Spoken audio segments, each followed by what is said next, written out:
Thanks, Vishal. So, namaskar, salam alaikum, and a very good afternoon, everyone. I am Manish Unyal, Senior Marketing Manager for Elsevier South Asia team. I have with me my colleague Vishal Gupta, who is the Senior Customer Consultant for Elsevier. He is my co-host and one of the speakers for this webinar as well. On behalf of Bangladesh University of Engineering and Technology and Elsevier, we would like to welcome you to our webinar, Fundamental for Writing Research Articles for Top Journals. Well, I can see an overwhelming response to our initiative, and we had more than 1,200 registration, and I can see that right now we have more than 400 live audience with us. So a warm welcome to all the participants, and today's webinar can help you understand the nuances of scientific publishing and can help you in identifying research issues, publishing workflow, how to find high impact journals, understanding the editor's mindset, how to write research articles effectively. Now, I would like to cover a few housekeeping rules. Everyone should be watching in the listen only mode, but if you do see a microphone icon on your screen, please be sure to keep yourself on mute. There will be 4 presentations and then plenty of time for your questions. Your comments and questions are warmly welcomed. You can use the question box to submit your questions at any time. And do not use the chat box to submit your questions. I repeat, do not use the chat box to submit your questions. Please submit your questions in the Q&A box. Today's webinar is being recorded and we will share a link with you after the event is complete. Now I would like to request our special guest, Honorable Pro Vice Chancellor of BUET, Professor Dr. Abdul Jabbar Khan, for the welcome address. Professor Khan is an eminent geotechnical scholar and public service recruitment expert. Dr. Khan is the second Pro Vice Chancellor of Bangladesh University of Engineering and Technology. Prior to assuming the office of the Pro Vice Chancellor in September 2020, Dr. Khan served for 5 years as a member of Bangladesh Public Service Commission from May 2015 to May 2020. He distinguished himself in his scholarly efforts and demonstrated exemplary leadership in introducing much required change and innovation in recruitment and result public processes. A warm welcome to you, sir. The floor is yours now. Okay, thank you, Mr. Manish Unyal. I welcome you all to this live webinar, author workshop on fundamentals of writing research articles for top journals. So I must welcome Professor Satya Prasad Majumdar, the Honorable Vice Chancellor of BUET, Mr. Saurabh Sharma, Vice President, Asia Pacific of Elsevier, Mr. Vishal Gupta, Senior Customer Consultant, Elsevier, and 2 distinguished Dean of BUET, Professor Dr. Mohammad Tamim, Dean Faculty of Engineering, and Professor Dr. Khandakar Shabir Ahmed, Dean of Faculty of Architecture and Planning of BUET. At the very outset, I must say it is indeed a very great privilege to have the top notches of Elsevier with us today. We all know that Elsevier is a Netherlands-based publishing company specializing in scientific, technical, and medical content. Elsevier publishes about more than 500,000 articles annually in 2,500 journals. Its archives contain over 17 million documents and 40,000 ebooks. Total yearly downloads amount to more than 1 billion. So that is the credential, or that is the background of Elsevier, the top notches of which we have today with us. Go, please. Go on, please. As a Pro Vice Chancellor of BUET, ladies and gentlemen, let me give a brief overview of Bangladesh University of Engineering and Technology in terms of its world ranking. As per QS World University Ranking by Subjects 2021 in engineering and technology, particularly, our ranking is at the moment 347, scoring 63.4 marks.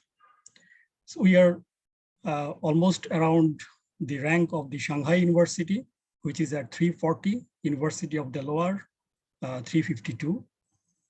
Ahead of us, we have, of course, MIT, University of Cambridge, National University of Singapore, Monash University, and all these top universities of the world. Below BUET, we have some renowned universities like Texas Tech University, Clemson University, Vanderbilt University, AIT in Bangkok, and University of Texas Arlington, from where many of our faculty members also obtained their PhD. In order to, the present vision and mission of the present management or the administration, if you would like to say it, is to achieve a higher world ranking among the universities. We are at the moment at 347, but our aim is to enter into the 100 club. And to this end, we at BUET presently, the new management of BUET has established a center called RISE, Research Innovation Center for Science and Engineering, which is basically a hub for collaboration and incubation. We have also introduced Basic Research Fund, mainly to support conference registration of our teachers and research students. We have also introduced financial incentive for journal papers, or quality journal papers, worth about 2,000 US dollars. We have also introduced fellowships for PhD, masters, and foreign students. For the PhD students, the amount of fellowship is kind of 600 US dollar. And for masters and foreign students, it is in the order of 450 US dollar.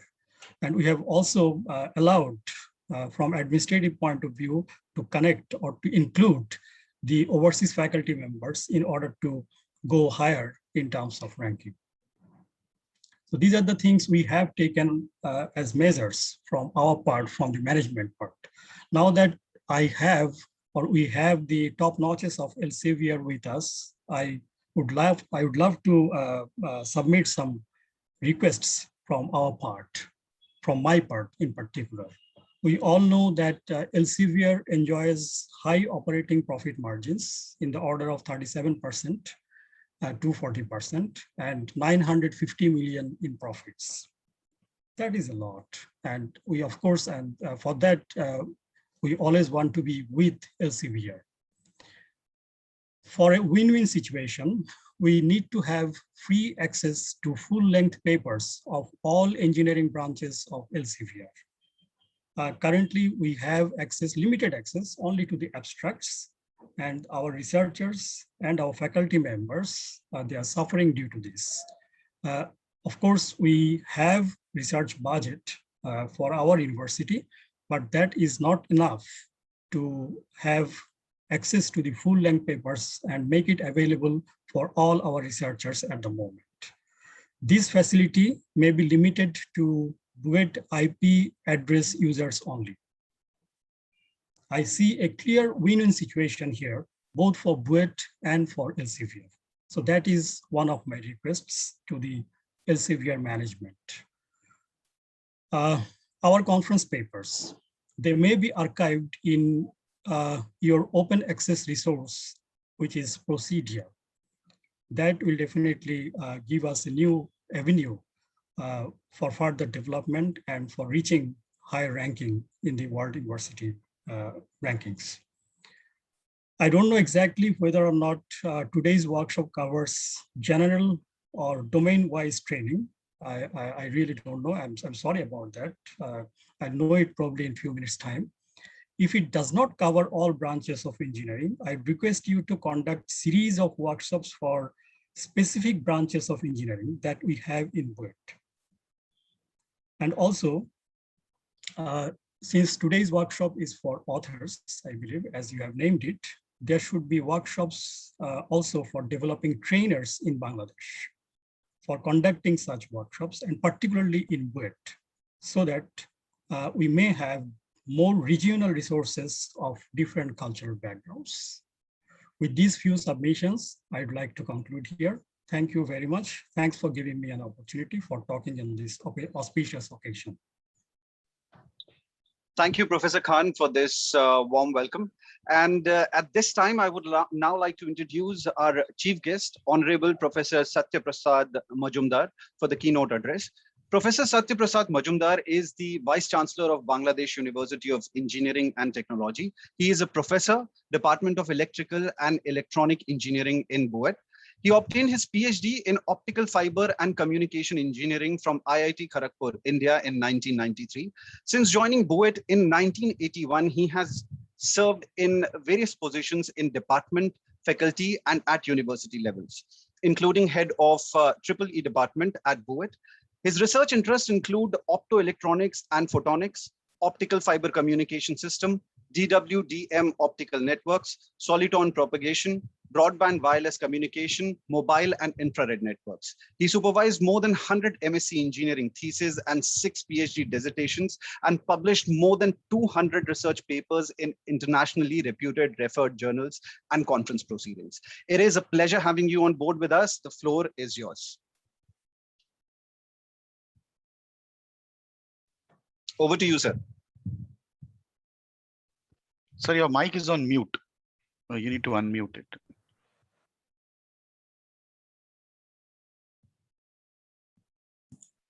Yeah. Can you hear me now? Yes, sir. Honorable Vice President of Elsevier Asia Pacific, Mr. Saurabh Sharma, our honorable special guest of this occasion, Professor Abdul Jabbar Khan, Honorable Vice Chancellor of BUET, our honorable deans, as the honorable panelist, Professor Khandagar Abdul Sabir Ahmed, Dean Faculty of Architecture and Planning, and Professor Mohammad Tamim, Dean of Faculty of Engineering, and Mr. Vishal Gupta, Senior Customer Consultant, South Asia Elsevier, and my dear participants, a very good afternoon to you all. I'm very much glad to know that Elsevier is arranging such an attractive and interesting webinar on authors workshop, how to write a paper and how to publish your journal articles. It is very important for us to know in this pandemic situation, how to access the journals and how to do research and how to write the papers, how to get it published and achieve the goal of our researchers. I am very much glad to know that we have a relationship with Elsevier for the last 20 or 25 years. BUET Library is subscribing Elsevier science journals print version during last 23 years. And BUET Library has been subscribing 347 titles of e-journals of Science Direct since 2017, excluding Research for Life. BUET Library used hundreds of journals, including Scopus through Research for Life, supported by UN as a less developed countries. And now in future, in the long run, we can have a collaboration with this Elsevier, and we may establish a long-term renewal agreement with Elsevier, avoiding every year price increasing. BUET Library use hundreds of journals, including Scopus through Research for Life supported by UN, but this service is no longer available. But we can get the service renewed with the agreement with Elsevier, and perpetual access should be included in the formal agreement for e-journal subscription process. And we may arrange regular workshops, seminar, training for faculties, researchers, students, as well as library staff to increase their skill. And if BUET Library purchases e-books from Elsevier, a condition may be included to give access to the e-books of the existing hard copy books, which are already purchased from local suppliers. And we can have access to engineering sources for the COVID-19 article on Science Direct. And also we can have transformative agreement for the researchers. Researchers can publish open access articles and read content across Elsevier's extensive journal portfolio. I hope this kind of workshop will create interest among our researchers who are working on various fields of engineering and technologies and sciences. We are going to have a science faculty already approved by the Academic Council, and we will have science graduates in near future, and research will be carried out on science and engineering in a interdisciplinary way, so that they have biotechnology, bioscience, and we also have faculty members working on 5G, IoT, and data science, latest state-of-the-art technologies for 4IR related technologies. We are going to have 4IR conference organized by UGC. We are supporting that conference, and our Research and Innovation Center for Science and Engineering, RISE, is doing such kinds of supporting to the faculty members to industrial collaboration. So once you have industrial collaborations for 4IR and to achieve the SDG of the country, we must include this kind of research articles. We must go for research and innovation and patents. So we must know how to write papers, how to make ourselves trained in skilled in writing an article and publish. Elsevier is in Asia Pacific region in a world as a whole, a leading publishing organization. We must have good relationship and enthusiastic relationship with Elsevier. I hope our relationship will be more stronger, and this kind of seminar workshop will be more and more successively to help our new researchers. Every year we get researchers graduated from GUET joining as a lecturer, but our graduate students, fourth year, third year students also write papers, and they get best paper award from India and other countries in China. So every year they go to abroad and get the first best paper award. We can get them included in such seminars so that they know how to write papers, how to find a new area of research, how to get a paper published, and how to find a way of getting fund from the international organizations. So writing a paper is not only way, but writing a paper and get it published important. Then after publishing, you can show your activities on research, and you can collect fund from different organizations of supporting and from international and local organizations. So writing paper and access to the journals is very important for our researchers. I hope Elsevier will consider the future collaboration with GUET and we shall have more relationship with Elsevier. I hope today's a fundamental of writing research articles for top journals is very important for our researchers, our faculty members, our students. I hope I am very much glad to know already more than 800 participants joined this event, and it will be more successful in the near future. Thank you very much for arranging such a good webinar on this attractive and timely event. Thank you very much. Thank you, Professor Majumdar, for this address and sharing your view with us. Now, ladies and gentlemen, I would like to introduce to you Mr. Saurabh Sharma. Mr. Sharma is the Vice President, Asia Pacific for Elsevier Research Solutions, and is responsible for strategic direction and growth of the company's entire portfolio for research solutions, products, and services in Asia Pacific. Mr. Sharma joined Elsevier in 2006 as Senior Account Manager for South Asia and was promoted to Regional Account Director in 2009. During this time, Mr. Sharma has been a catalyst for Elsevier's growth in the region. His customer centricity and strong business acumen enabled the formation of many academic and government consortiums in South Asia for Elsevier. Mr. Sharma is currently based in Singapore and holds 2 master's degrees in business administration and physics. At this time, I would like to extend a warm welcome to you, Mr. Sharma, and I will hand over the floor to him. Over to you, sir. Thank you, Manish. Good afternoon, everyone. Professor Majumdar, Professor Khan, thank you so much for giving us an opportunity, this team of Elsevier, to come together with you and organize this webinar. It is actually a privilege to be part of this event and to collaborate with the leading research-intensive university of Bangladesh. I am delighted by the presence of the dignitaries from the university, Professor Satyaprasad Majumdar, Professor Khan. It's an honor for me to get an opportunity to meet you and also to interact with you today. I also wish to extend my big thank you to the respected deans and the librarian of the university for their contribution in making this concept webinar a reality. This webinar and the one to be planned in the future is a commitment to serve Bangladesh's researcher community.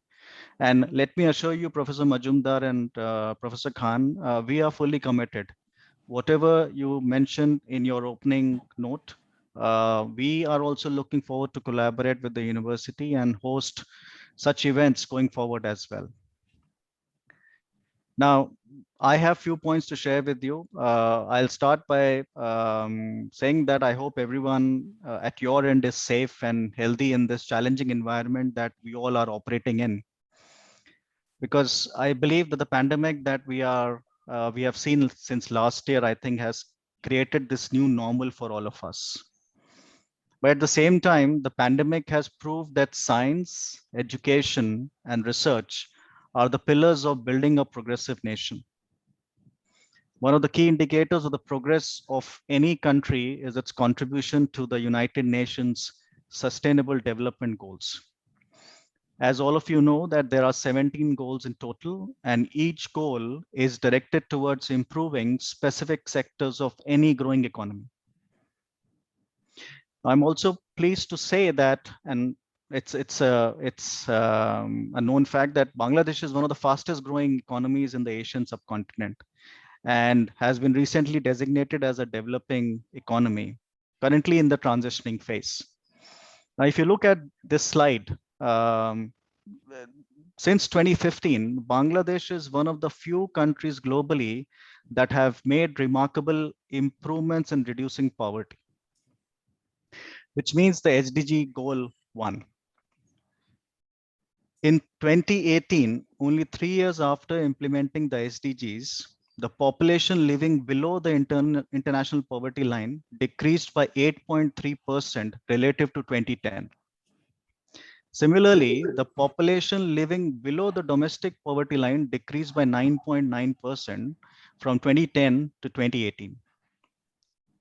Now, this decrease in poverty is a marked improvement.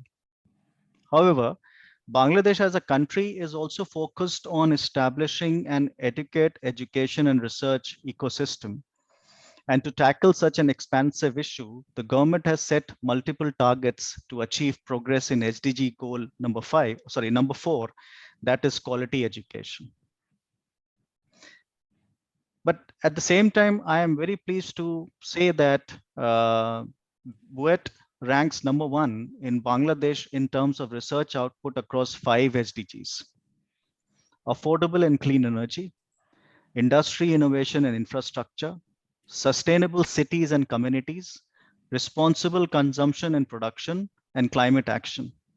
And these are very important areas for an emerging economy: clean energy, sustainability, responsible consumption, and climate actions.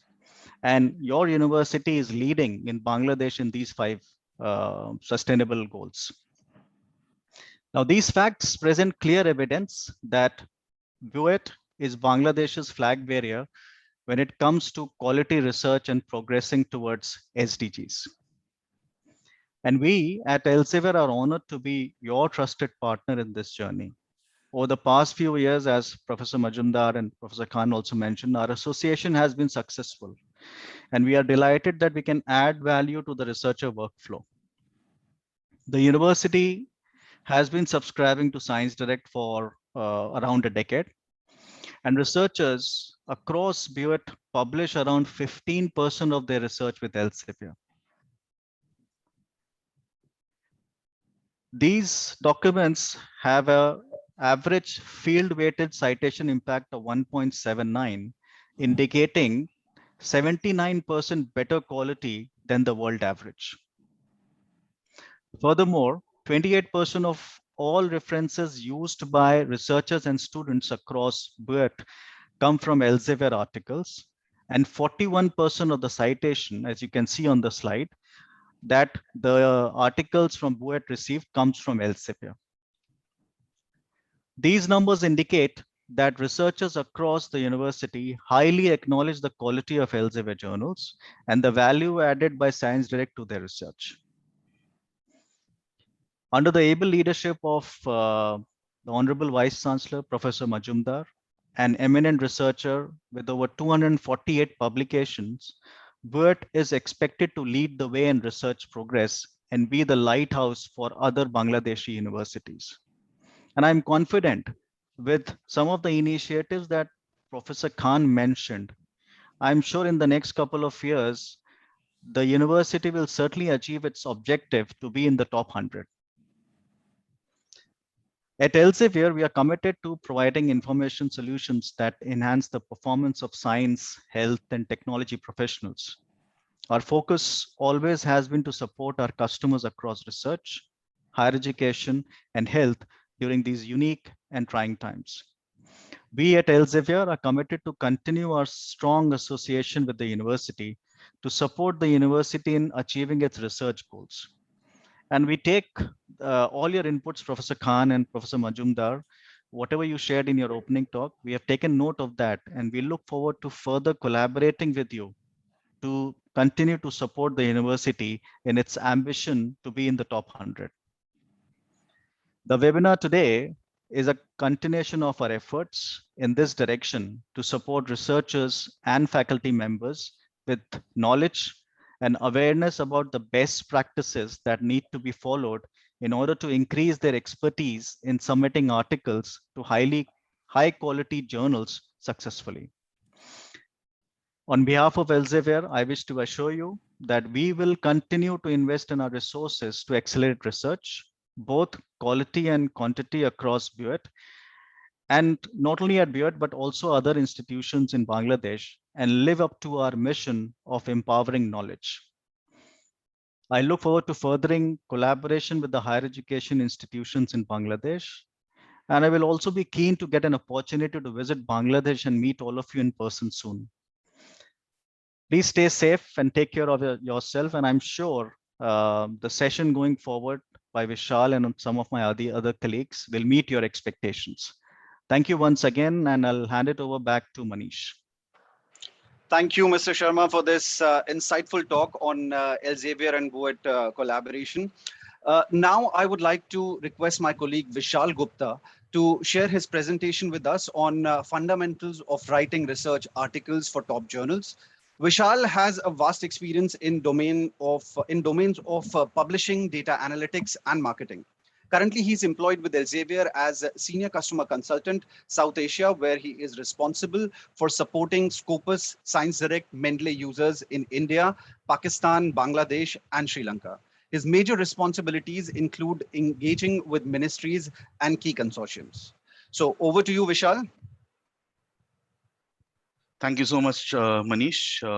As we heard from all the dignitaries, Elsevier is fully committed to support researchers across Bangladesh. And today's webinar is I would say, not just an initiative because we have been doing this in the past, but a continuation of our efforts in supporting researchers across the region.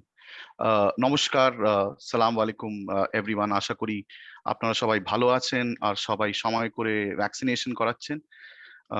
We all wish for your good health.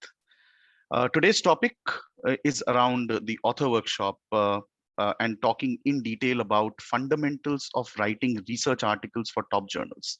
Now, on your screen, you can see our team that supports Bangladesh, and these are just the faces that you're going to see in due course of time coming and visiting you face to face as well. But not only them, there are a lot of people working behind the scenes in making sure that we are able to deliver such workshops and the right content to you from time to time. I'm sure I expect all of you are keeping safe and taking necessary precautions. And as Saurabh mentioned, that we are all living in a changed world, and such webinars were not so common early on, and we were more inclined towards face-to-face meetings. But going forward, this is going to be the new normal, and we at Elsevier have adapted ourselves quite rapidly. Since the lockdown, the Elsevier team in South Asia has conducted more than 200 webinars and engaging more than 100,000 faculty members and researchers, and helped them with important information on topics like writing research articles, finding relevant journals, Mendeley, and many other topics. So let me start with a brief background about Elsevier. You all know Elsevier as a publisher, and our role as publisher involves managing more than 2.5 million submissions every year, filtering and making sure that they go through the right peer review process and get published in relevant journals on time. But over the period, Elsevier has transformed into a global information analytics company specializing in science, health, and other disciplines. We help institutions and professionals advance healthcare, open science, and improve performance for the benefit of humanity. As an information analytics company, we are committed to bring a new rigor to a new generation of platforms that we currently have. And we can do that by combining content with technology, supported by operational efficiency to turn information into knowledge. Now, there are several tools that you come across from Elsevier, like ScienceDirect, Scopus, Mendeley, SciVal, Reaxys, and many more. So there's a huge portfolio of products. And these tools are designed in a way to support researchers at every step of the research workflow. Now, when I talk about the research workflow, it basically looks something like this. The research workflow can be divided in a number of ways, but this is the simplest way you can visualize a research workflow. And this may differ from different kinds of scientists. So there are like field scientists, laboratory scientists. Now, if I talk about a laboratory scientist, for him or her, any research workflow involves research designing, funding, moving through data collection and analysis, and then finally towards assessment and showcasing. Now, this is a very rough schematic. If I simplify this research workflow, it looks something like this. And what we want to highlight here is that Elsevier has tools to support researchers at every step. Because at Elsevier, we believe supporting researchers starts by understanding their needs. Now, the needs of researchers have changed quite rapidly in the past decade, I would say. Because earlier, research used to be very subject focused. You hardly saw multidisciplinary work or people collaborating with other scientists from different domains, probably due to lack of resources, due to lack of accessibility. But nowadays, with the advent of big data, data science, the internet as a whole, research has become very data driven, and access to information is quite easy as compared to earlier times. And therefore, the needs and demands of researchers have also changed accordingly. If I look at today's researchers like you are more demanding than ever before, and in a good way, because you look for citing impactful work, evaluate your own impact, be more organized, find relevant tools to support you at every step of the research workflow. And therefore, you try to find out innovative ways of how to do things more efficiently. However, the most important resource for any researcher still today is finding quality articles published in quality journals. So if I look at how information flows in general, when we look around, there is a lot of data. Right? We have access to the internet. We talk to a few people. We read newspapers. From everywhere, what we get is data. Now, data needs to be filtered before it can even be considered, right? So when you apply logic to data, it turns into information. So what is logic? So let's say you are on Google and you type a few keywords. Those keywords are logic, because as soon as you use those keywords, Google will filter out the information and give you that particular piece of information that you're looking for, right? Now, the big question is, can you trust this information completely? Can you use this in your research work? Probably not, until this information is peer reviewed. Once this information gets peer reviewed, it turns into knowledge. And knowledge is something which researchers can use in their research work, something that they can trust. Now, with application of this knowledge on a regular basis, you start getting insights. And with experience, you can turn these insights into meaningful answers and achieve wisdom. So with an ocean of data surrounding you, it takes logic, peer review, application of knowledge and experience to achieve wisdom. Now, researchers today are faced with ever-growing volumes of information that they need to search, evaluate, and incorporate into their work. And therefore, it is becoming increasingly difficult to find impactful content to read and find the right source of knowledge. Now, a big question is, can knowledge only come from journals? No, knowledge can come from anywhere. It can come from a journal, it can come from a book, it can come from a patent, it can even come from a conference paper. So knowledge is everywhere. It's just that you need to find the right sources to find out knowledge. But having access to both journals and books gives the users a wide variety and gives them an easy way of finding out foundational content and linking it to the in-depth content that you find on journals. And it's always good to have both journals and books together so that researchers can easily move between both kinds of content and make their research more meaningful. The Science Direct platform is unique because it has both journals and books on the same platform, and they enable researchers to move between different kinds of content using a unique feature called topic pages. So let us now go back in time and find out how the publishing industry actually started. So the publishing industry started in 1665 when the first journal called Philosophical Transactions of the Royal Society was published. This journal still exists as Part A and Part B today. Now, even though this journal was published in 1665, it had the three important pillars that every journal should have.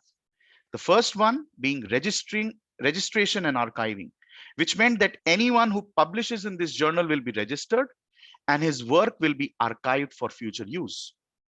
The second one being dissemination, which meant that the journal will be disseminated across the globe to reach the other researchers who want to do their work building upon the previous work that has been published in this journal. And the third one, and probably one of the most important ones, being peer review, which meant that before being published in any journal, a group of experts will evaluate the authenticity and the quality of this particular article before it gets published in the journal. So registration and archiving, dissemination, and peer review are the three important pillars of any journal. Now, it started in 1665, but the scenario of publishing is very different nowadays. If you look at the current scenario, research is growing at a very fast pace.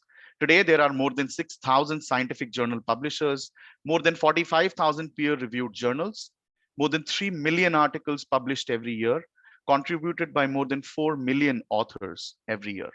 And these numbers are not stagnant, they keep on increasing year on year. As I said earlier, the most important resource is quality articles published in quality journals, because we all understand if we read quality, we will publish quality. Reading quality journals will further enhance our research acumen.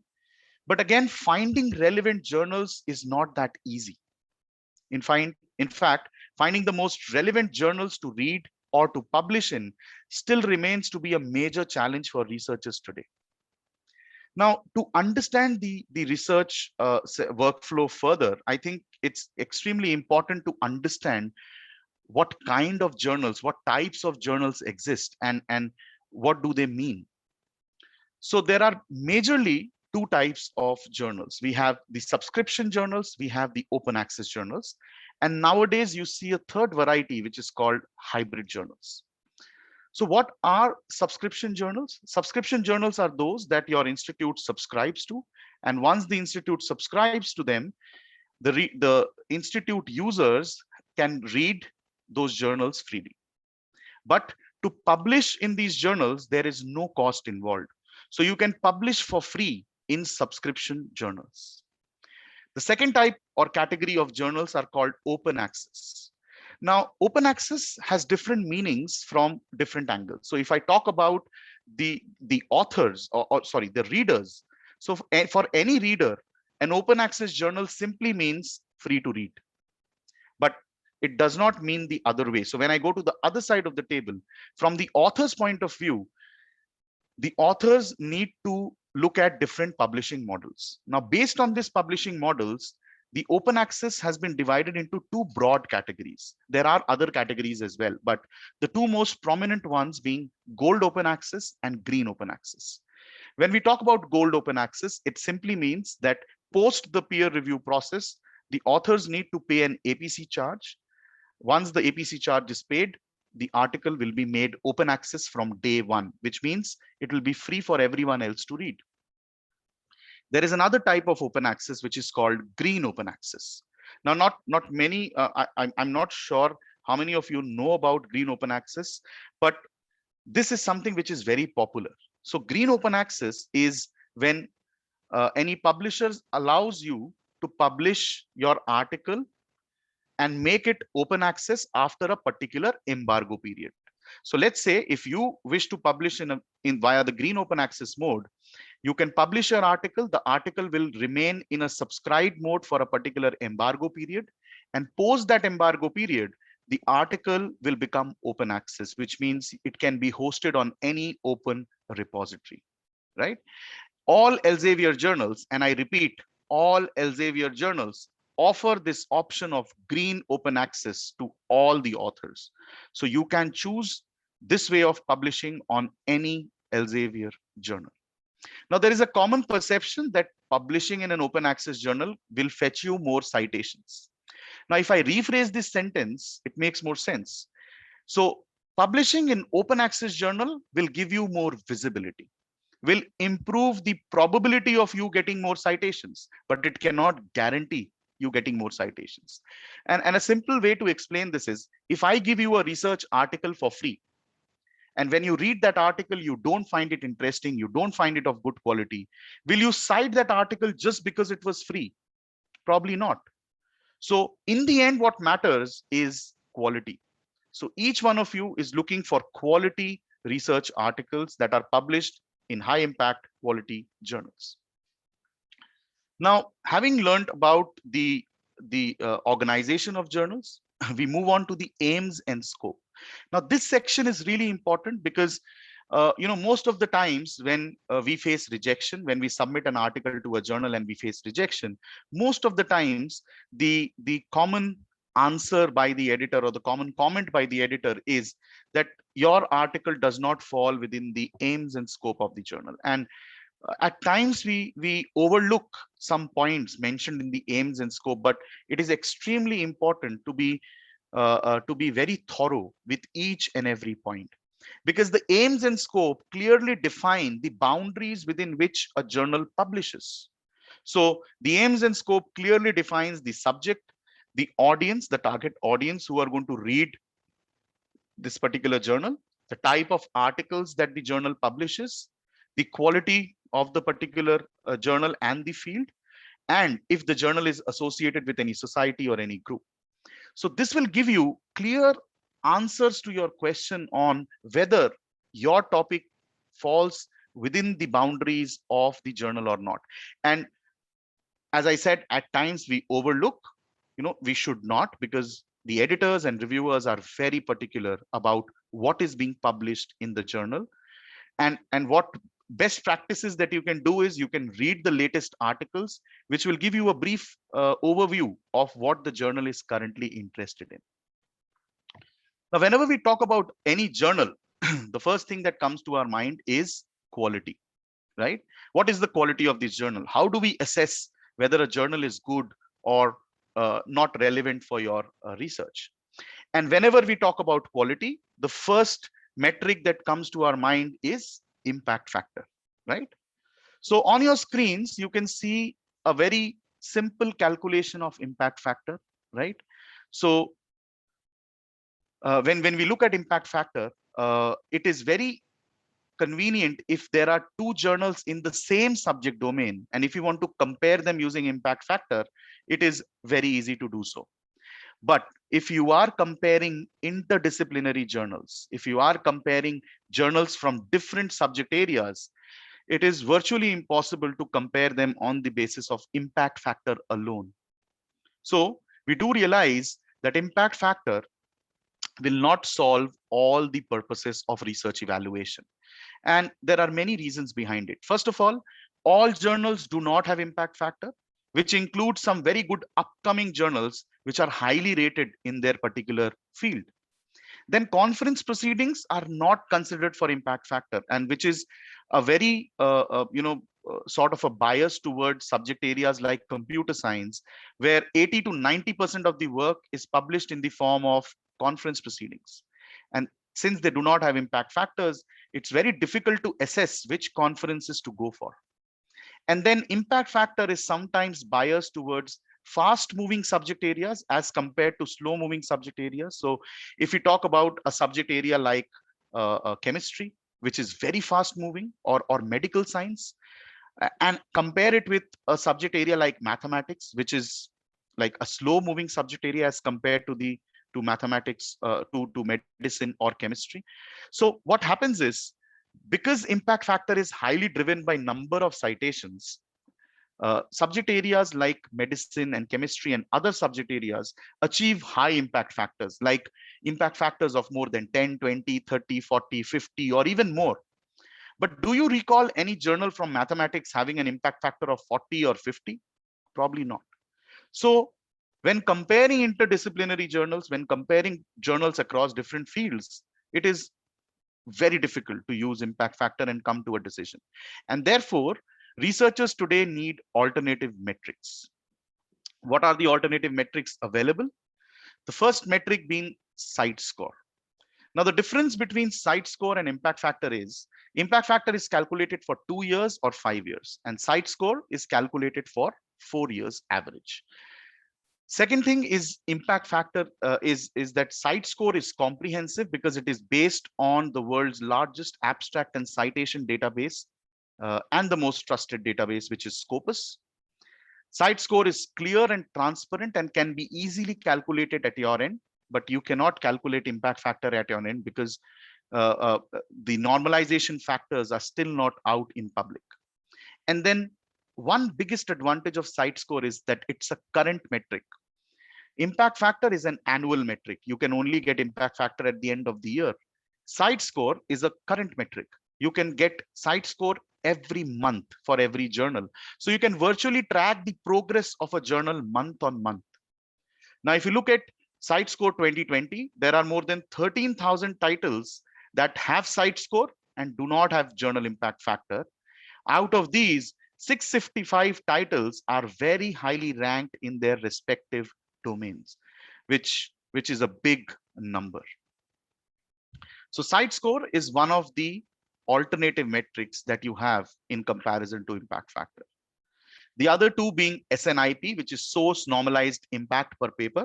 Now, this metric is pretty straightforward. It normalizes the subject area and then tells you which journal is better as compared to the other journal, right? So now, using SNIP, you can easily differentiate or compare a life sciences journal and a mathematics journal on the same scale. And then another type of metric is called SJR, or SCImago journal ranking. Now, this SCImago basically measures the scientific influence of scholarly journals. So it not only measures the number of citations, but it also measures the quality of the source of citations. Who is citing? That is important in SJR. So any journal having a higher value on SJR simply means that this journal is mostly preferred by high impact authors, high impact institutes, and so on. Now you have so many metrics. You have 4 metrics that I have told you, and there are other metrics that are also available that you can look at. But how do you assess which metric to use? Now, a simple answer to this question is no one metric can solve or can give answers to all your questions. It's always the right combination that you need to use in order to assess journals. So it always, as I say, you should always have a clear end in mind, and that will help you take the right decision on which metrics to consider while comparing journals on different scales. Now, to find out journals before you can actually compare them, you can use several strategies. Like you can look at the articles that you have cited, where they are published. That also gives you an idea about the journals that may be interested in your work as well. You can also look at the journals referenced in the bibliography of the key papers in your field, right? They also give you an idea and help you creating that pool. You can look at the top authors in your field and see where they are publishing. That also gives you an idea. But as I said, an ideal selection strategy should be partly based on your preferences and partly on the characteristic of the metrics that best answers your query. So different use cases will be solved by different types of metrics. For example, if you are looking for the current metrics or monthly metrics, you should look at site score tracker. That will give you monthly metrics. If you are looking to measure prestige over popularity, look at SJR. And therefore, you can take a wise decision on which combination of metrics to use when. Now, moving on from journal metrics to author metrics. So to explain this, I have taken the example respectfully of Dr. M. Sohail Rahman from the CSE department of BUET.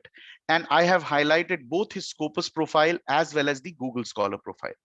And what you can clearly see here is H-index. Now, what is H-index? So Dr. Rahman's H-index is 20 on Scopus. What does it mean? It means that out of all his papers, at least 20 papers have received at least 20 citations. So this is how H-index is actually interpreted. Now, what difference do you see in Scopus and Google Scholar H-index? So Scopus H-index is lesser than Google Scholar, and this will be almost common across all of your profiles. Now, the big question is, which one should we consider? Which one is more authentic? Now, if I am neutral, a simple answer to this is look at what the evaluator wants. Let's say you're going for an interview and they want to look at your H-index. You should be clear what H-index are they talking about. Are they talking about Scopus H-index or Google Scholar H-index? And let me tell you, 9 out of 10 times, people are more interested to see your Scopus H-index, because Scopus is one of the most reliable and trusted databases. And in some cases, the only databases that are being used to assess quality, number of publications, and citations. And most commonly being the QS rankings, THE rankings, they exclusively use Scopus data. Now, what is the reason behind an inflated H-index on Google Scholar? So Google Scholar not only covers journals, but also academic websites, gray literature, preprints, and thesis. It also includes books from the Google Books project, and results often contain duplicates of the same article, preprints and postprints.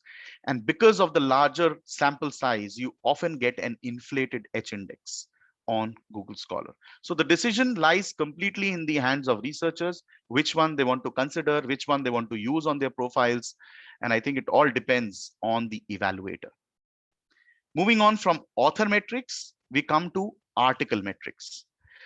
Now, why are we going through all these metrics? Because this is actually going to help you in research writing, in choosing the right journal, in choosing the right references. And all of this is part of effective research writing. So when we talk about article level metrics, the most commonly used metric till now is number of citations. So if I give you 2 papers and I ask which article is better, most of you would look at the higher cited paper and say that that one has a better impact. But this number of citations is highly driven by time period as well. An article published in 1990, you cannot compare the same number of citations to an article published in 2020, right? Because that article has been there for a very long time and has had more opportunities to get cited. So what else can we use to assess the impact of any article? So there is a metric called field weighted citation impact. Now, this metric actually calculates the quality of any article in a particular domain and tells you how impactful that article has been as compared to any other article.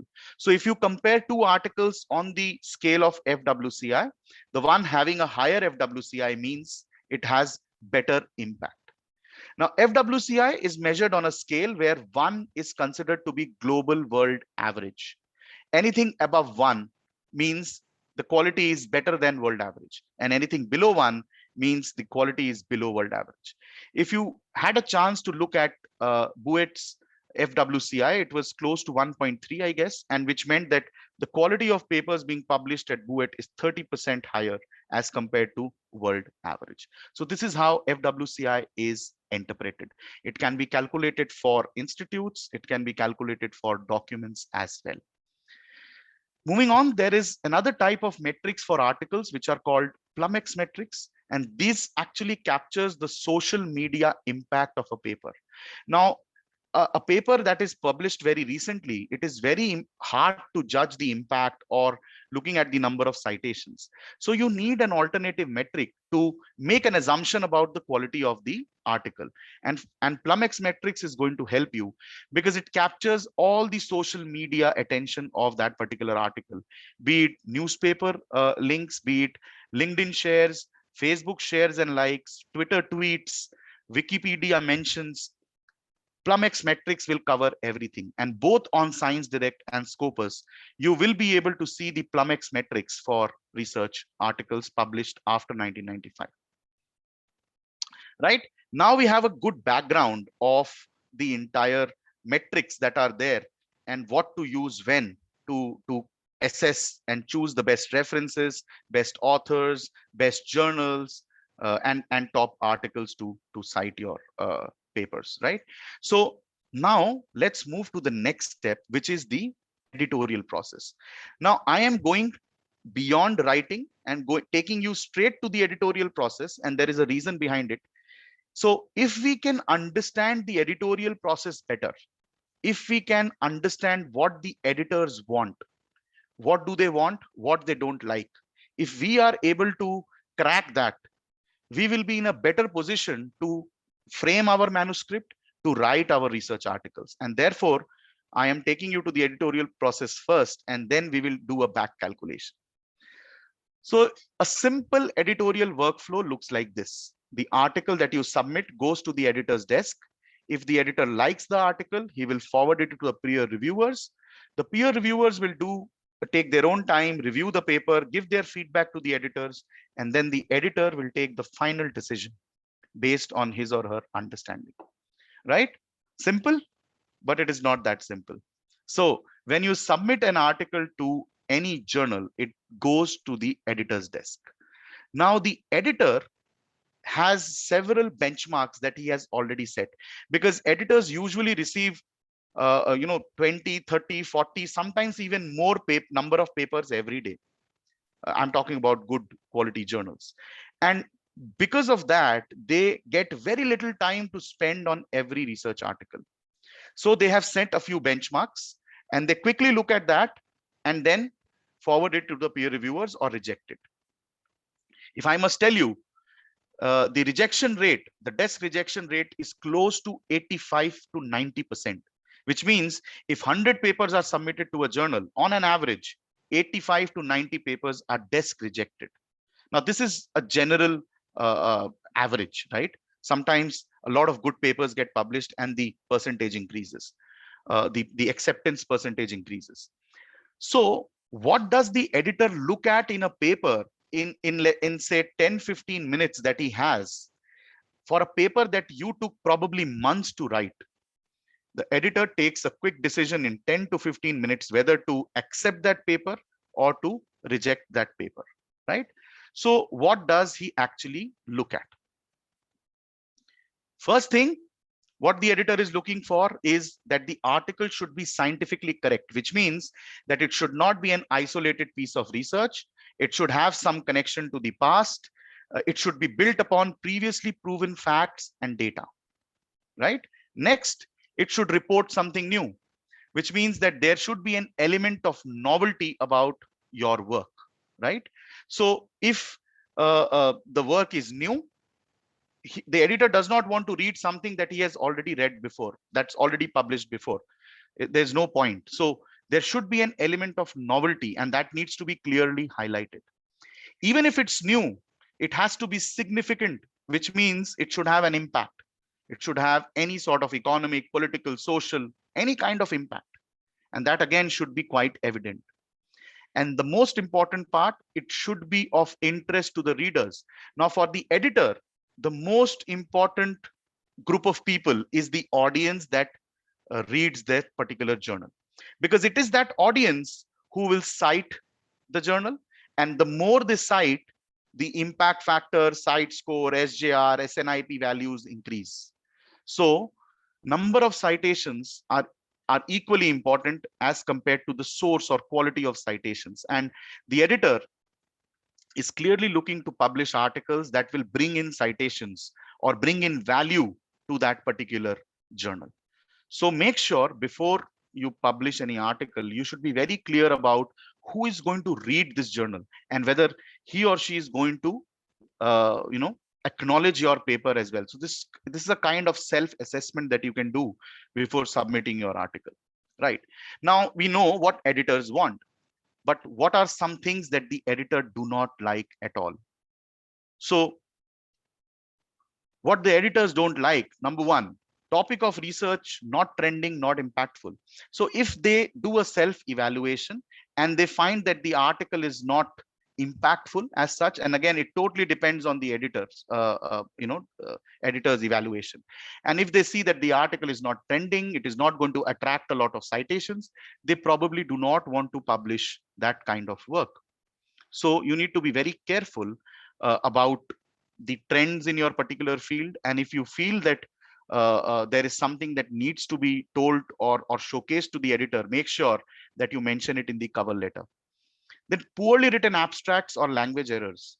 So editors tell us that they understand that English may not be the first language of people around the globe, but if you are publishing in an English journal, the quality should be good, which means that the English should be good. It should not have too many language errors, grammatical mistakes, because the editors, as I said, have very limited time, and in that limited time they do not have the strength, the energy to spend time in understanding what you want to say.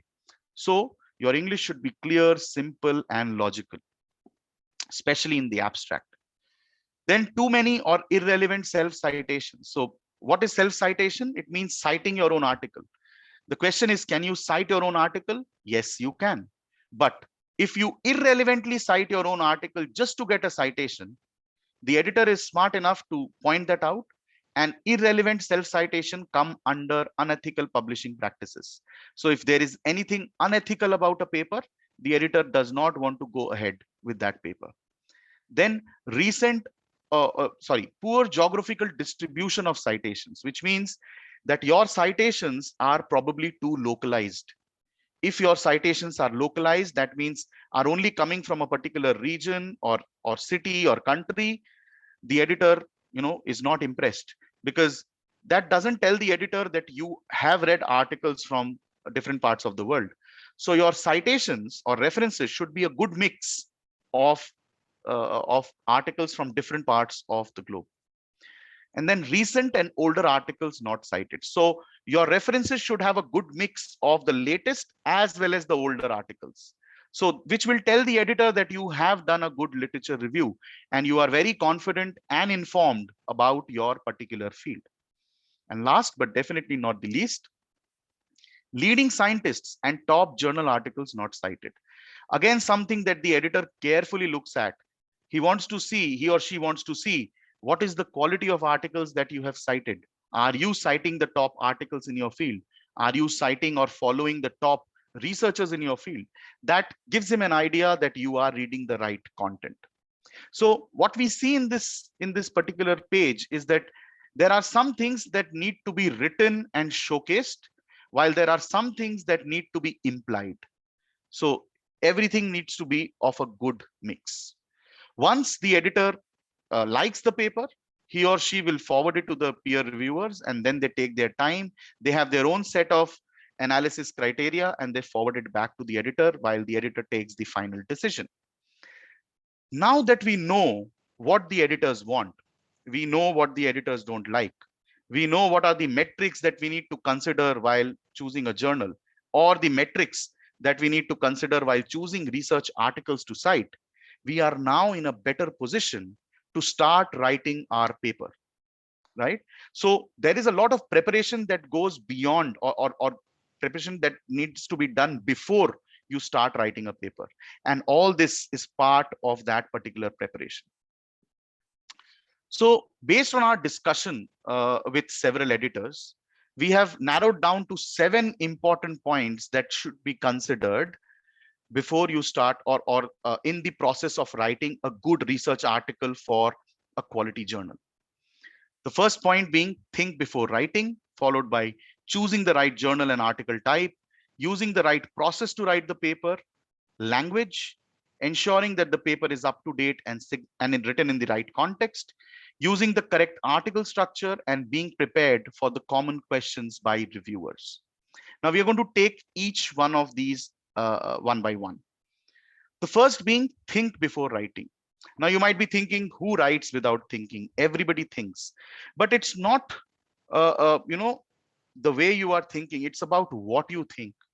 So don't just think as an author, think as a reader, what you expect to read in that paper, right? And that will make your paper clear, logical, and easy to read. And what you can do, how you can achieve this. So again, these are best practices. You may have your own ways of doing or narrowing this down. So first is write down the central message of your research, right? What is the central message, and try and condense your entire research in one paragraph. What this will do, this will help you understand that if you condense your entire research into one paragraph, that will, number one, help you write the abstract better. Number two, help you identify whether you are able to express the novelty, show the novelty in your research, and show the impact that it might have on the society, right? And then when you pitch this to someone who you trust, he or she can also give you feedback and become the first line of reviewers for you, right? And it will only help you to improve your paper going forward. What else do you need to think? So follow the guide for authors. Every journal has a guide for authors. And I again recommend this very strongly, that each one of you, before you choose any journal, read the guide for authors multiple times. This guide will tell you all the do's and don'ts that you need to know to publish in that particular journal. So while there are some generic facts, there are some very particular facts that every journal follows. So you need to know the layout, the section lengths, the nomenclature and abbreviations that you are going to use, and also the spelling style, whether they use the UK or the US spelling style. Then the referencing format. So every journal has a different referencing format. Some journals use APA, some use IEEE method, some use Nature, Vancouver or Chicago manual. So there are many types of formatting. If you read the guide for authors, you will know which format this particular journal uses. Then it will also talk about the number of figures or tables that you can use, and all the other guidelines that you need to know to submit your article, right? And then an important part of choosing journals is understanding what you need to do to choose journals better, right? This is again part of the thinking process. So moving on to choosing the right journal. Now, if you are looking to publish in an Elsevier journal, we have an easy way. So there is a journal finder which is available on this particular website, which is called www.journalfinder.elsevier.com. All you need to do is go to this particular portal, enter your paper title, paper abstract, keywords, and the field of research, and the system will automatically suggest you the most relevant journals based on the content that you have pasted here, where you can publish in. Along with that, it will also tell you the publishing timelines of this journal. So if you need a faster publication, you can choose from the metrics below. Along with that, it will also give you information on impact factors, site score, SJR, SNIP. That will help you take an informed decision based on metrics.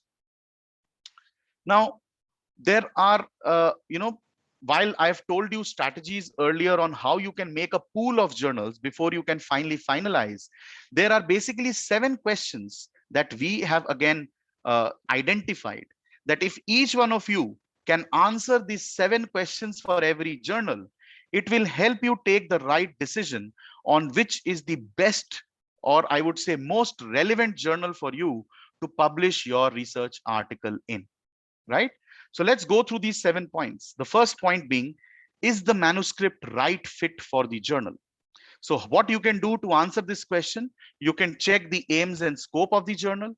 read the latest articles to find out the current interest of the journals, and also reading the aims and scope will help you find out the subject area and the specific domain within the subject area that this journal caters to, the type of articles that it publishes, whether it publishes conference papers or original articles or review articles, and the different disciplines covered. So to answer your question of whether the manuscript is right fit for the journal, you need to go through all these points. Second, are there any funder or institution mandates to consider?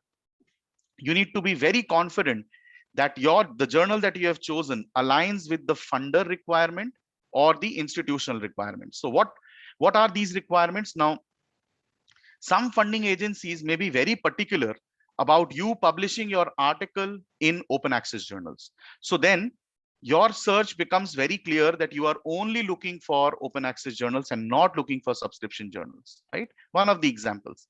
And an institutional requirement may be, let's say, for completing your PhD and to get a degree, some of the institute mandate that you need to have at least 2 publications in Scopus Index journals, right? For example. So then your search will become very confined to only Scopus Index journals. So this is how you can actually plan your journal selection criteria as well. Third, is the journal visible in the communities you want to reach, which means choosing the right audience. And I would only give you one sentence answer to this. Don't run after metrics. Also look at the audience, what the audience wants, right? So your preferred audience, whatever your audience prefers is going to direct you to the right journal. Then is there a reasonable chance of acceptance? So this is a self-evaluation point, right? So we all know that we are highly attracted towards high impact factor journals, and we all want to publish in high impact journals.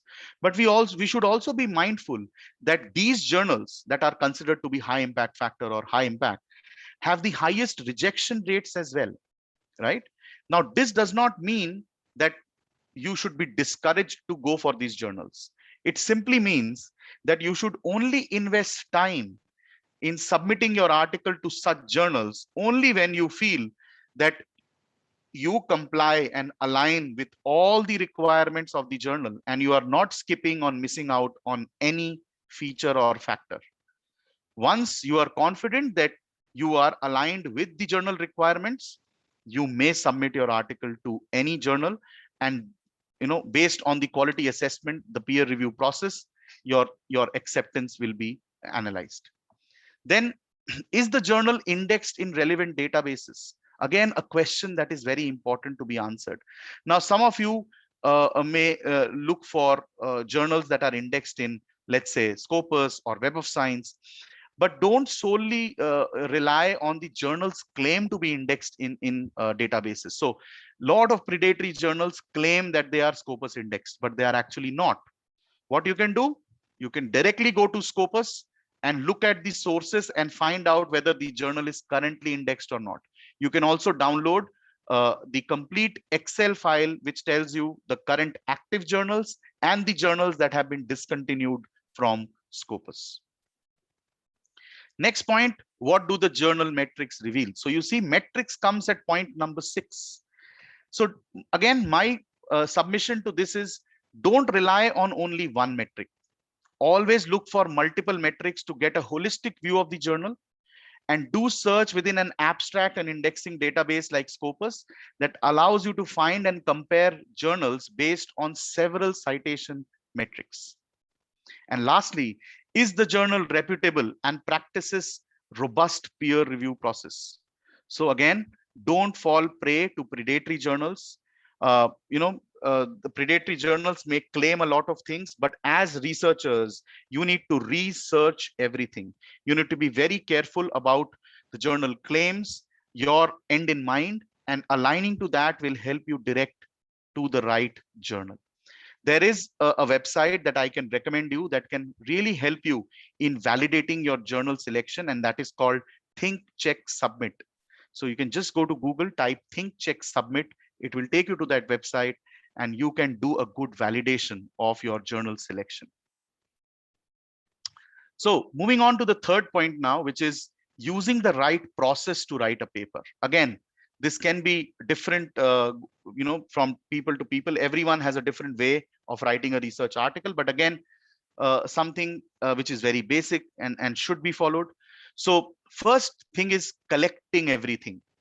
So all the references, tables, images, your central message, your questions, everything should be collected and kept at one place. You should not be moving from here and there and finding out and distracting yourself in finding all this content. So collect everything, put it in one place. Next step, write your first draft. Now, when you write your first draft, you be very open and very free. Write it quickly in your own style without editing, and don't care about language quality at the moment. So make sure you are putting in all the points, all your thoughts that are there in your mind are on paper, right?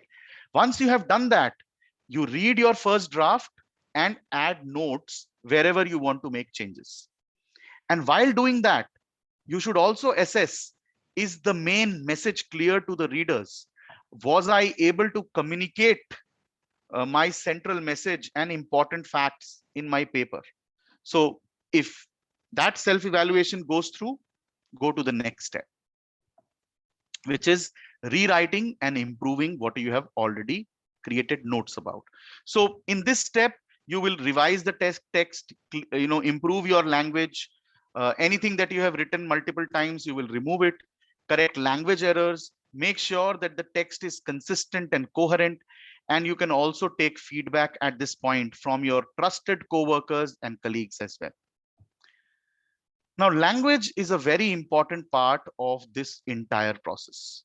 So, again, as I said, English may not be the first language of everyone, but whenever we are submitting an article to an English journal, the language should be good. Now, what you can do at your end is write short and direct sentences, convey only one piece of information per sentence, which means that use less of conjugations and or, if, but, which means avoiding multiple statements in one sentence. The average length of sentences in scientific writing is only about 12 to 17 words. So make sure you follow the word limit. Do not repeat yourself at multiple places. Again, something that the editors or reviewers may not like. Clearly explain abbreviations. If you are using any abbreviation, you should have a glossary or some place where you define the abbreviations clearly, and only use the most common abbreviations. Don't just make up abbreviations. That again creates a sort of a confusion amongst editors and reviewers.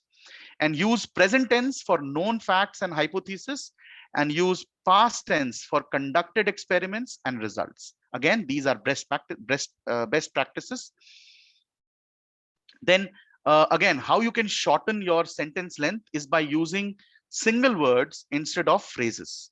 So you can see on your screen how this can be done. The slides will be shared with you, so you can go through this in detail later on. The next part is ensure that your paper is up to date and written in the right context. And what you can do in this step, make sure that your work has good references from the past, right?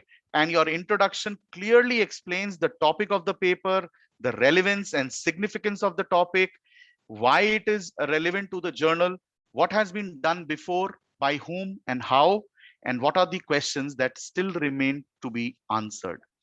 And the editor will definitely have a look at your reference list as well to check whether recent papers are included or not, top journal articles are included or not, top scientists are cited or not, and everything else that we discussed earlier. So this will help you placing your article in the right context and making sure that your article is up to date. Then using the correct article structure. So more or less all journals have a similar article structure. Starts with the title, which should be concise and should contain the main finding of your research. So interest has to be generated right from the title. That is how you choose articles, right? First, you read the title. If you find it interesting, you go to the abstract, and so on and so forth. Moving on to the authors.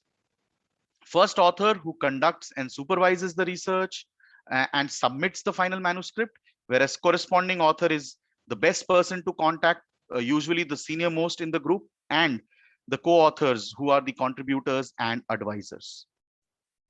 Moving on to abstract. Now, abstract should be concise and comprehensive. So not only does it need to be short, but it also needs to capture all the important points and highlights about your research, right? That only will encourage people to read further. Keywords.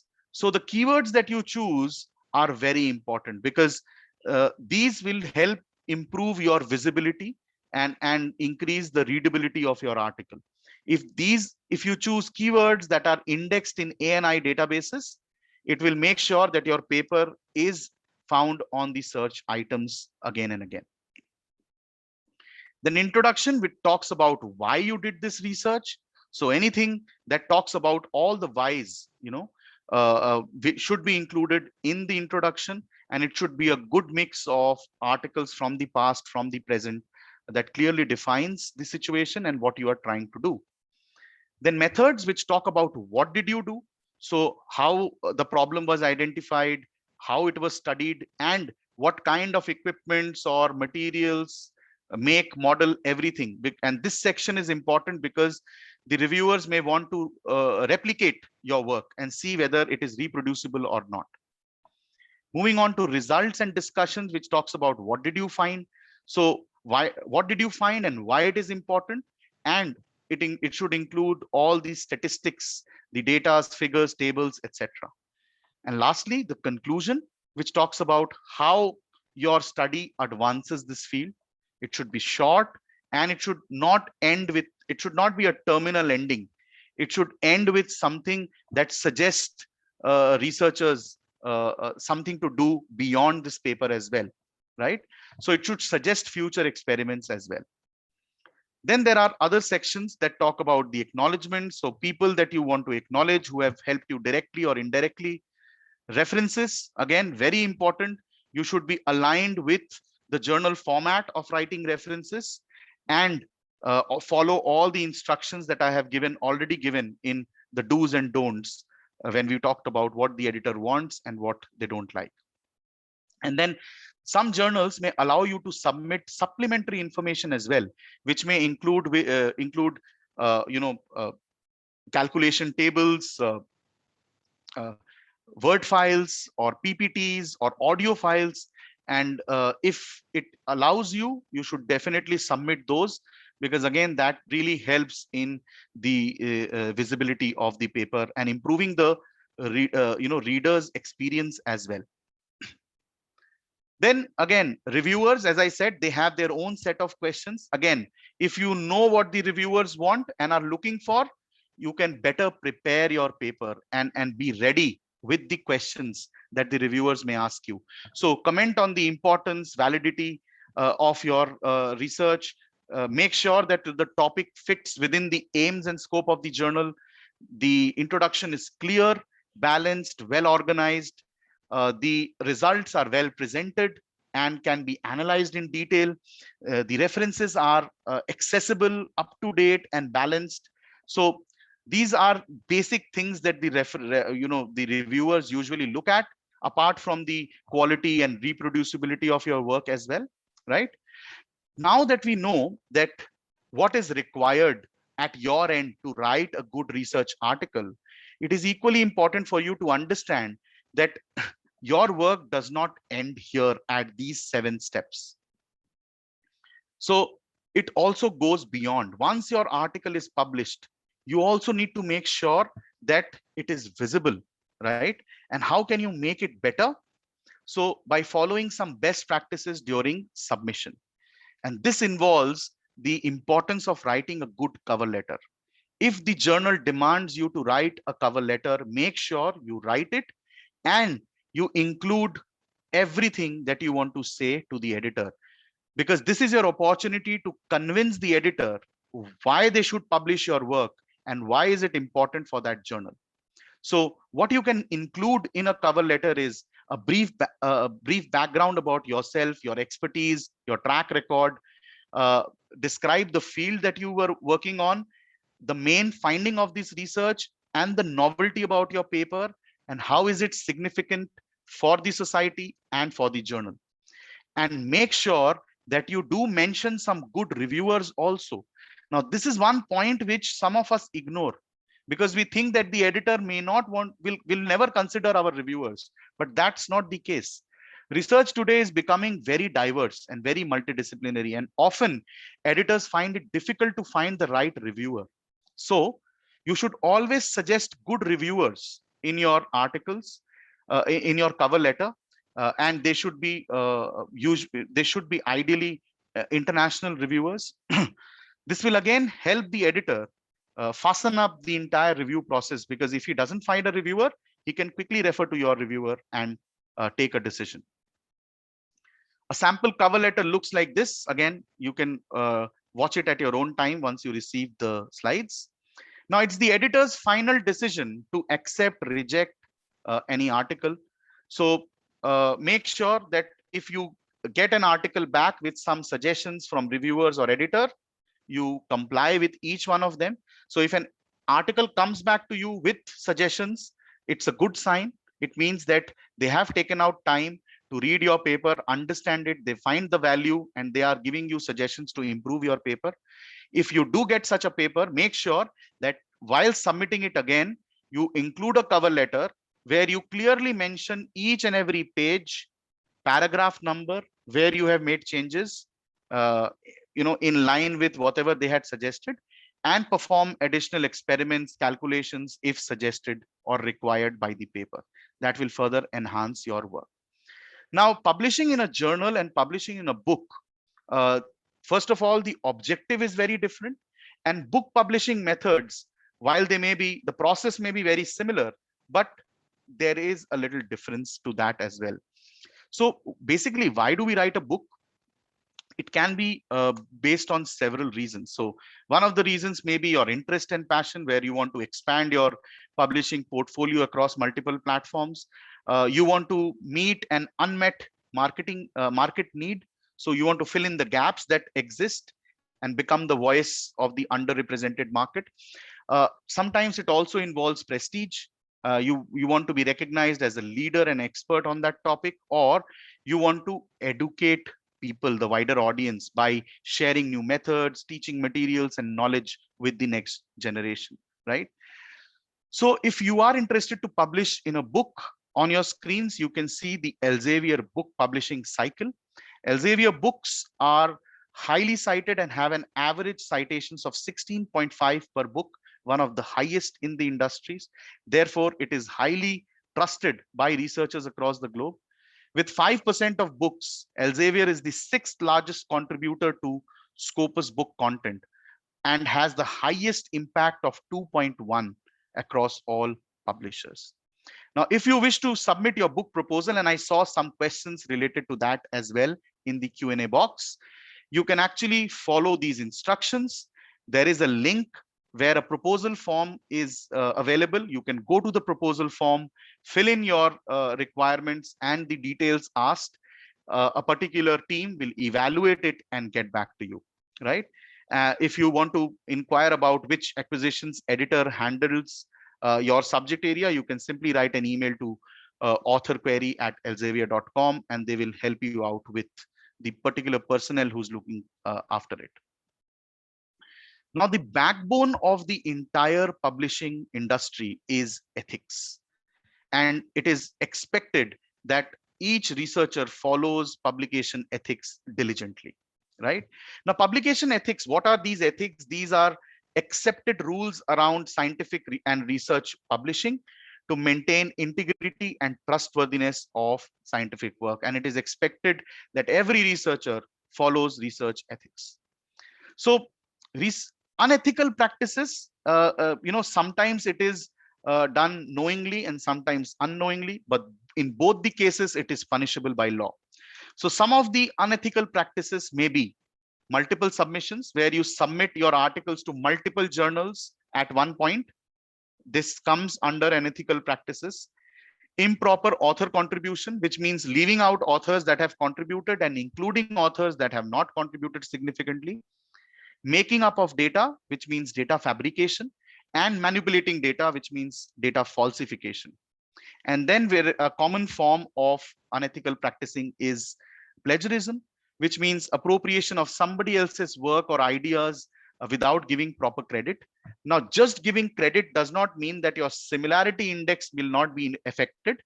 So if you copy paste something directly from a journal, it will increase your similarity index, right? While you may have given credit to that person, it will not qualify for plagiarism, but it will definitely increase your similarity index.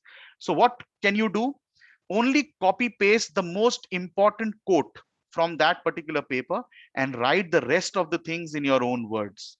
This will help you to reduce the similarity index of the paper. Now, as I said, knowingly or unknowingly, if you practice unethical practices, it is punishable by law. And often there are strict actions that are taken. And one of them is papers being retracted. So a retracted paper means the paper is removed, not removed from online. It remains there. And there is a huge watermark across the paper with the names of authors, etc. in the paper, which brings a lot of, I would say, unwanted attention. There are huge fines and sometimes imprisonment as well. So make sure that you follow the publication ethics. Now, coming to the last section of my presentation, promoting your paper is extremely important because your work does not end by publishing your paper only. So can you think of any product that is successful without marketing? So marketing is required everywhere, and you need to successfully market your own paper as well to improve its visibility, to improve its outreach, right? So what you can do at your end, number one, publish in a good journal that is very relevant and the simplest way. You can use social media, right? Twitter, Facebook, LinkedIn, Mendeley, Google Scholar, Academia, ResearchGate. These are all open platforms where you can go and spread the word about your paper so that it reaches out to the wider audience and more people are able to access your particular paper. You know, you can share links of your article, write a brief about your article so that people can find it easily and refer to it as well. And then one piece of advice, all of you who are into publishing should have an ORC ID, right? An ORC ID is a unique ID that is assigned to every author. Each one of you can go to the ORC ID platform, create an ID for yourself, which is a unique identity, by the way. It is also linked, you also link your ORC ID to your Scopus IDs. And nowadays, ORC ID is also linked with Google Scholar and other platforms. So what it does, it ensures that your papers are indexed under your profile, because there may be people with similar names as yours across the globe. So sometimes the paper are wrongly indexed. So make sure every article that you submit your ORC ID along with it, and make sure that the publisher tags your paper to ORC ID as well. So in conclusion, we see the 7 steps that we mentioned in the beginning, along with the 4 other important points that we mentioned in the end. And all these points together will help you publish your articles in quality journals. Remember, quality journals or high impact journals or top journals are very particular about what they want to achieve, and they are very strict about what they mention in the aims and scope and guide for authors. So you need to diligently follow it as well. Now, we all know we are learning from home and we have a remote way of learning. So all of you are trying to find different ways of learning at your own pace. And Elsevier has launched such a free online learning platform for researchers, faculty, and everyone. So this particular platform, which is called Elsevier Researcher Academy, is completely free of cost. Each one of you can go onto this platform and take up certified courses for you, which can help you improve your skills in every stage of the research workflow.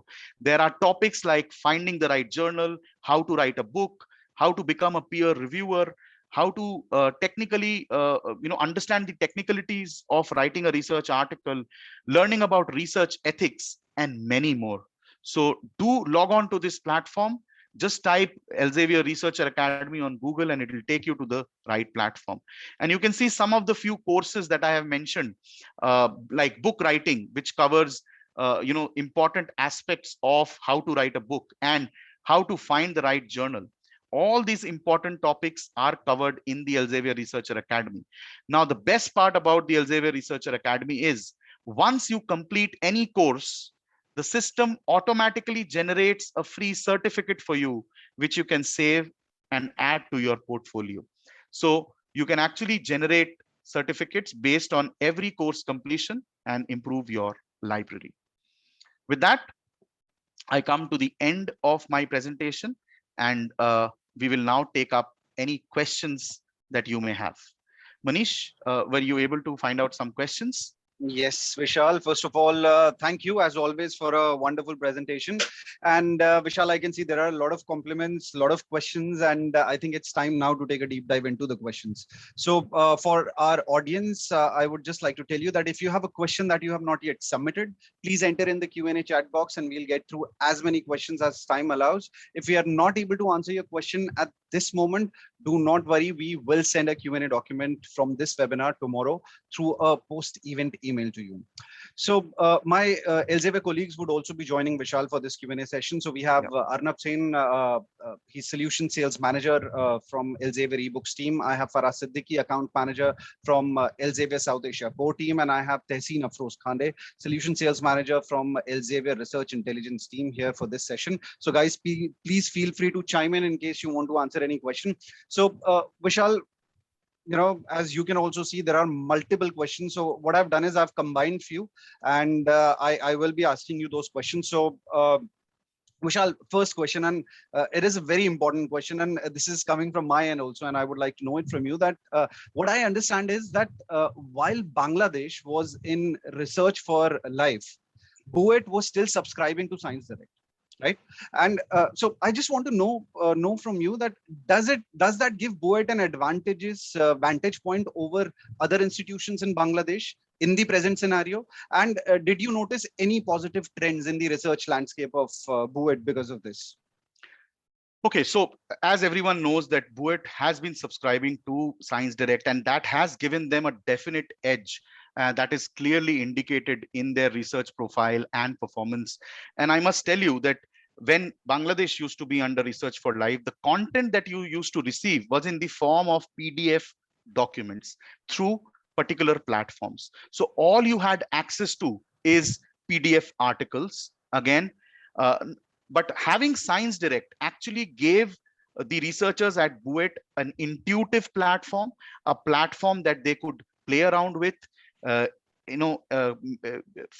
customize their search options, find their articles faster, and not only just look at journal articles, but through the links, the topic pages available on the Science Direct platform, researchers were able to refer to book content as well and move between journal and book content, which definitely improved the quality of their research. And we always say having journals and books together definitely enhances your quality of research work. And this combined with the intuitive platform, the different search facilities definitely improved. And you can see that is clearly reflected in the reference percentage. So I usually consider the reference percentage, which is close to 28%. So 28% of all articles that BUET referred in their papers came from Elsevier journals. That shows the trust and confidence of researchers at BUET on Elsevier articles. And articles published in Elsevier journals received higher number of citations and achieved better quality, as Saurabh mentioned, 79% above world average. So see, numbers, they speak for themselves, and I definitely look at BUET numbers, and that's what separates BUET from the other institutes in Bangladesh, and being a world-class university as well. Thanks, Vishal. Very well answered. My next question to you is, how much does a journal cost to publish? Is there a waiver for students? Is there any discount policy of APC for researchers from developing countries like Bangladesh by Elsevier? So yes, definitely, this is a good question. So anything, see, when we talk about a journal, the policies are completely defined, or the decision completely lies with the editor. So if you think that you have a topic which is very important, very vital, and you probably are not able to pay the APC charges, you can definitely write an email to the editor mentioning the reason and why you are asking for this waiver. And then the decision completely lies in the hands of the editors, and they can take a decision on whether to waive off the APC, to give them discounts, or take any other decision, right? So you need to communicate this to the editor. All right, thanks. So the next question is, and it is a good question actually. So which is the most valued aspect, quality or quantity of scientific publications for getting a research-based job? See, again, as I said, it all depends on the evaluator. Every institute has different ways of evaluating. They may have, somebody wants to look at the Scopus profile, or somebody wants to look at the quality of journals, the impact factor, the average impact factor where you have published in. So I completely think it all depends on the evaluator. And that is why I said, from Elsevier or from any publisher's point of view, all we can give you are facts and figures. It's completely dependent on you, which fact you find more interesting, which fact you find relevant to be showcased on your CV, and then accordingly showcased to the evaluator as well. Now, if the evaluator is looking for your Google Scholar H index, I would not recommend you showcase your Scopus H index. You should rather show your Google Scholar H index, and vice versa. So please make sure what the evaluator is asking for, and design your CV accordingly. The question that you asked was, what is more important, quality or quantity? My simple answer is, it should be a good mix of both. Quantity alone will not take you anywhere. Quality alone will not take you anywhere. So both are important, right, simultaneously. But if you ask me, I would probably give more importance to quality, because it helps you in the longer run, right? It helps you, make a career and advance in your career as well.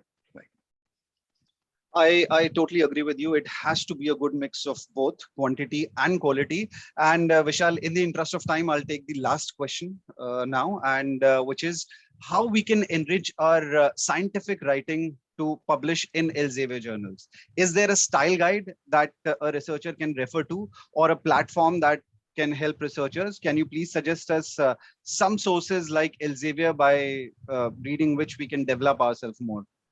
I know you have covered the Researcher Academy part, but probably, if you could just reiterate that part for our audience. I would also ask Tehseen to chip into this by talking about the Scopus part, but I can definitely talk about, let's say, first of all, you can only develop a quality acumen by reading quality articles. See, it says quality in, quality out.